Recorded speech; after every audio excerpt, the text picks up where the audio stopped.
सावधान दोस्तों, अगर आप सामान्य वर्ग से हैं, अगर आप जर्नल के छात्र हैं, तो आपके लिए दोस्तों जर्नल का छात्र होना, सामान्य वर्ग का छात्र होना एक श्राप है।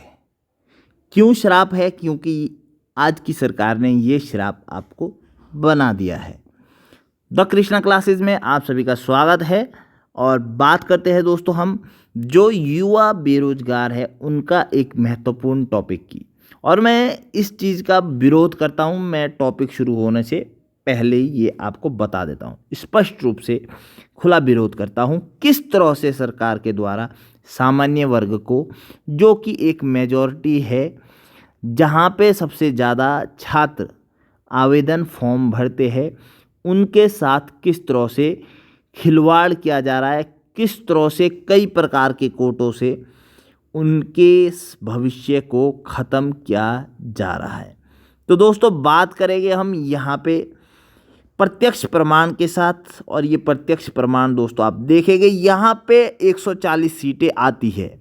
140 सीटों में से दोस्तों ऊर्ध्वाधर आरक्षण लगता है और आपको बच जाती है 68 सीटें। अब इसमें जो इन्होंने क्षैतिज आरक्षण का नया खेल बना के इन सीटों को ख़त्म किया है दोस्तों, बहुत शर्मिंदगी वाली बात है।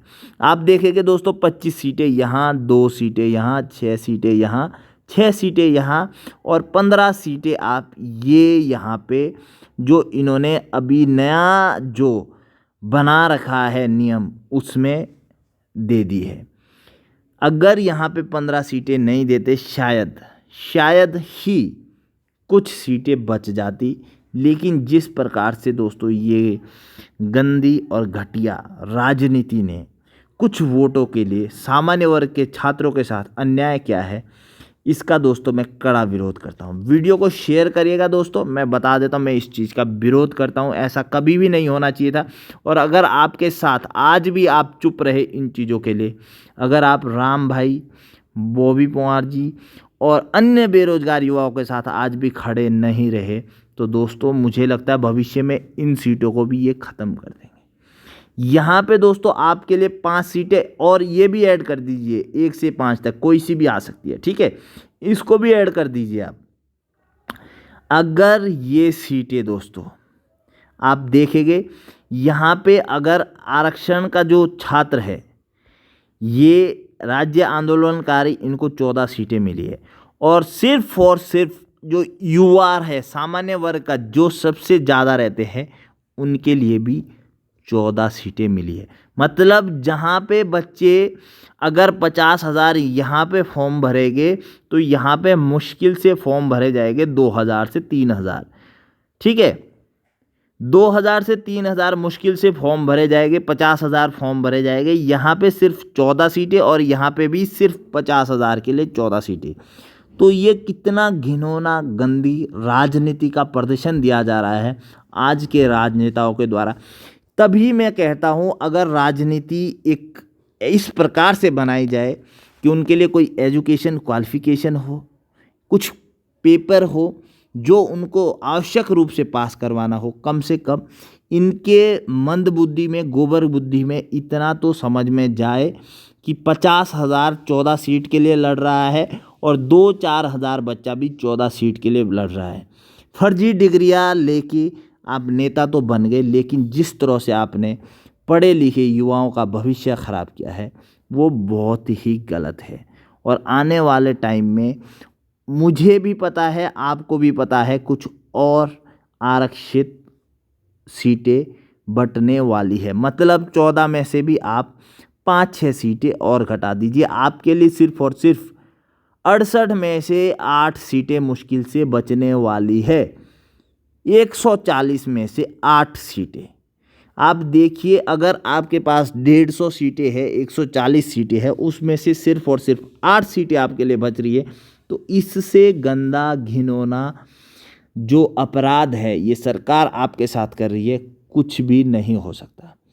आप ऊर्ध्वाधर आरक्षण में सीटें काटे, चलो ठीक है, सब संवैधानिक अधिकार है, लेकिन फिर आपने क्षैतिज आरक्षण पे क्षैतिज आरक्षण डाल दिए हैं, जिसके कारण सभी बेरोजगार युवा जो सामान्य वर्ग का मेजॉरिटी का युवा है वो पिस रहा है। अब इस 8 सीटों में हर श्रेणी का जो टॉपर होगा वो तो इसके अंदर आना ही है, मतलब मुश्किल से 4 या 5 ऐसे छात्र होंगे जो यूआर के सेलेक्ट होने वाले हैं।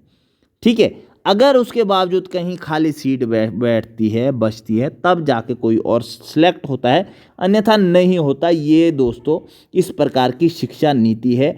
और इस प्रकार से जो मेजॉरिटी के छात्र है, जो 50,000 है, उन बच्चों को किस तरह से यहाँ पे प्रताड़ित किया जा रहा है ये देखने लायक है। और क्योंकि अन्य जो आरक्षण वाले उन्होंने आंदोलन किए, एक साथ हुए, तो उन्हें आरक्षण मिला, इतना ज़्यादा मिला, बहुत ही शर्मिंदगी वाली बात है सरकार के लिए। ये नहीं करना चाहिए था, क्योंकि सामान्य वर्ग का जो युवा है वो अपने हक के लिए लड़ता ही नहीं है, बोलता ही नहीं है कुछ, तो इसलिए उसके साथ ये देखने को मिल रहा है। बहुत शर्म की बात है दोस्तों, आप सभी को इकट्ठा होना चाहिए, बॉबी पवार, राम कंडवाल और अन्य बेरोजगार संघ का साथ देना चाहिए। तभी दोस्तों इस आवाज़ को बुलंद किया जा सकता है और सरकार के कानों तक, क्योंकि सरकार तो दोस्तों इतनी निकम्मी है, वो बातें नहीं सुनती। राम भाई 8 दिन से बैठे हैं, एक पुलिस भर्ती जो कि हिमाचल में आयु बढ़ी, उत्तर प्रदेश में आयु बढ़ी, उसमें आयु बढ़ाने के लिए मान नहीं रही। इतनी शर्म की बात है। वरना ये जो बैठे हैं, अगर उन्होंने कुछ मांग रखी है वो जायज़ है, तो उनको पूरा करने में सरकार को क्या दिक्कत हो रही है। लेकिन उन्हें दिक्कत है, उन्हें उनके ईगो से दिक्कत हो रही है, क्योंकि ये मांग अगर वो मानते भी, लेकिन उनके जो विरोधी है, जो बच्चे हैं, उनको तो पहली बड़ी दिक्कत ये है कि बच्चों को अपना विरोधी समझते हैं। जो बेरोजगार संघ है, जिसमें सब छात्र है, छात्र नेता है, अगर वो आपसे मांग करना चाह रहे हैं तो क्या गलत कर रहे हैं। उन बच्चों को आप अपने पास बुलाइए, ठीक है, उनकी मांगे आप सुनिए, जो जायज़ है मानिए, जो जायज़ नहीं है नहीं मानिए। लेकिन आपको लगता है वही आपके विरोधी है, वो आपके विरोधी है। कहीं तक ये कोई भी, मतलब छोटा सा बालक भी इस चीज़ पे हंस जाएगा, जो समझदार होगा, कि एक बच्चा इतने बड़े राजनेताओं का क्या विरोधी बन सकता है। लेकिन नहीं, फिर ये मजबूर कर देते हैं, बच्चों को पीटना चाहते हैं, डराना चाहते हैं, फिर इनके साथ ये जो कुछ होता है। और हद शर्म तो ये देखिए, जो कुछ फिर इनके जो करे कर्मों द्वारा होता है, उसकी जिम्मेदारी भी, उसके जिम्मेदार भी इन्हीं बच्चों को ठहराते हैं और इन्हीं पे मुकदमे दर्ज करवा देते हैं। इतनी शर्म, इतना इस कलयुग का गंदा ये दृश्य। और जो खुद को हिंदू हिंदू कहते हैं, धर्म के नाम पे वोट मांगते, ऐसे अधर्मी, ऐसे विधर्मी लोग, घिन आती है इनसे।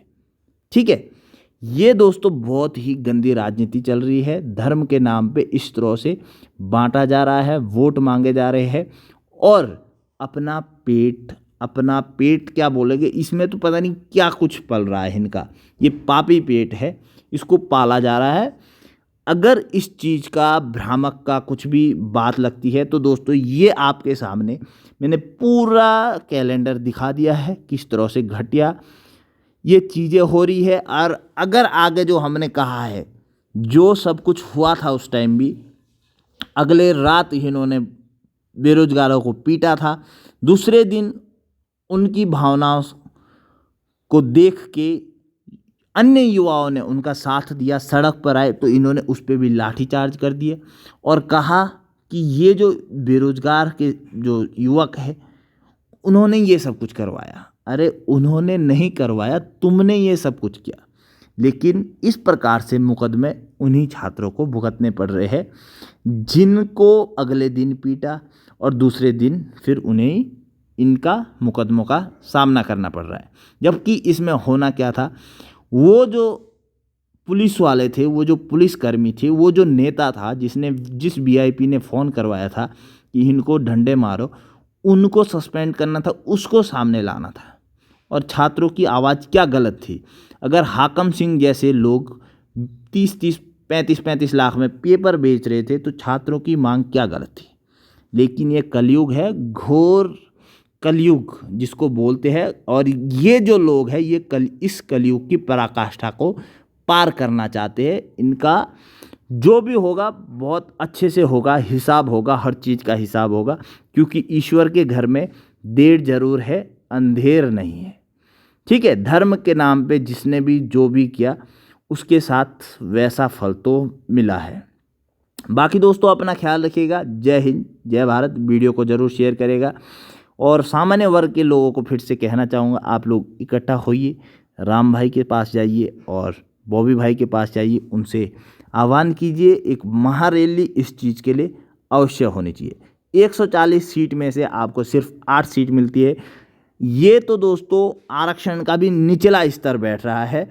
अगर आरक्षण इतना ही देना है तो फिर ये सामान्य वर्ग को ही ख़त्म कर दो, इनको भी किसी उसमें डाल दो। कम से कम उसमें उस 8 सीटों में अन्य लोग तो नहीं बैठेंगे, कम से कम सिर्फ और सिर्फ यूआर ही के छात्र बैठेंगे, वरना उसमें भी कोई अन्य अगर श्रेणी का तेज व्यक्ति होगा वो उस सीट को काट लेगा।